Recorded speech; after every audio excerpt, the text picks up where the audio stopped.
I'm a chemist, and I was asked by the Friends of Schollenberger Park to speak on behalf of Schollenberger Park and the people who use it. If I had to characterize this whole project, this is a win-lose project. Dutra wins, Petaluma loses. Schollenberger Park loses.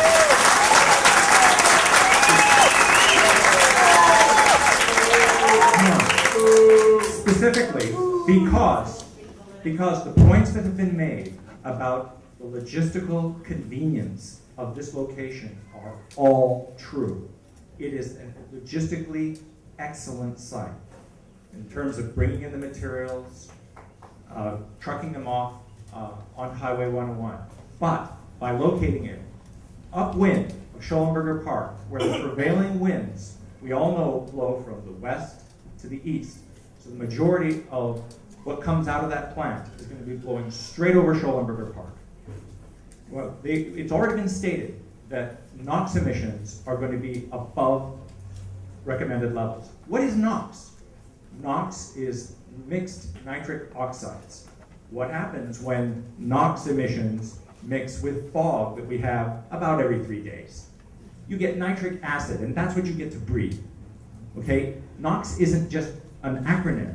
It means acid rain and acid fog, and that's what we get to breathe. This plant will also put out styrene, benzene, MEK, and hydrogen sulfide. Hydrogen sulfide, or rotten egg gas, is a neurotoxin. It was not mentioned in the EIR at all.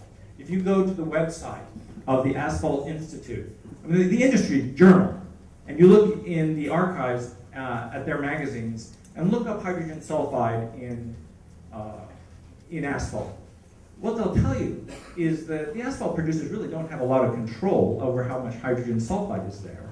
It rises and falls randomly depending on what the refineries put in. Because what is this hot melt glue? It's the waste products of petroleum refining.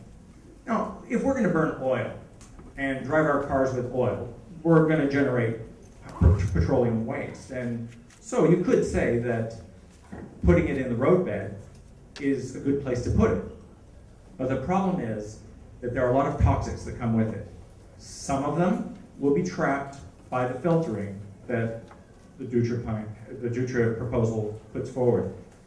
But the issue is that Schollenberger Park is the subject of a science experiment. Schollenberger Park gets to receive all kinds of polyaromatic hydrocarbons, all kinds of nitrous oxides and hydrogen sulfide pollutants blowing across it. We invited those birds when we built the berms that we all walk around. Here's this big puddle of water, here's all this food. We said, come on down, and they came on down. And you know, what a sick thing to do when they're nesting and laying their eggs, and we're all enjoying it as we walk around. We're blowing toxics over these creatures that are having their babies there. Not to mention the pregnant mothers. This is a negotiation.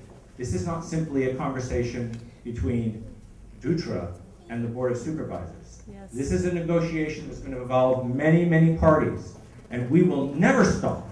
We will never stop defending Schollenberger Park. We will take it to court. And unfortunately, when you think about the jobs, let me just ask folks we've been really pretty good so far. So let's try to maintain that civil tone that we've done such a great job of so far. There are jobs. Audience and panelists. There are jobs to be had in the South McDowell district. Jobs that are imperiled.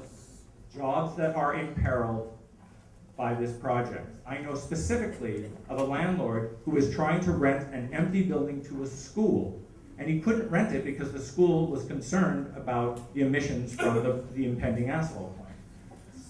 Jobs are very serious. Why are we here? We're here because of the Novato Narrows project. The road is going to be widened.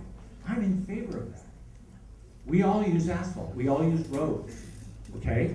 And the people who are going to lay down those roads and work in asphalt, they are our heroes. They are not the problem. The problem is siting this facility directly upwind from the jewel of Petaluma. This is our Yosemite, and we're never, ever gonna stop.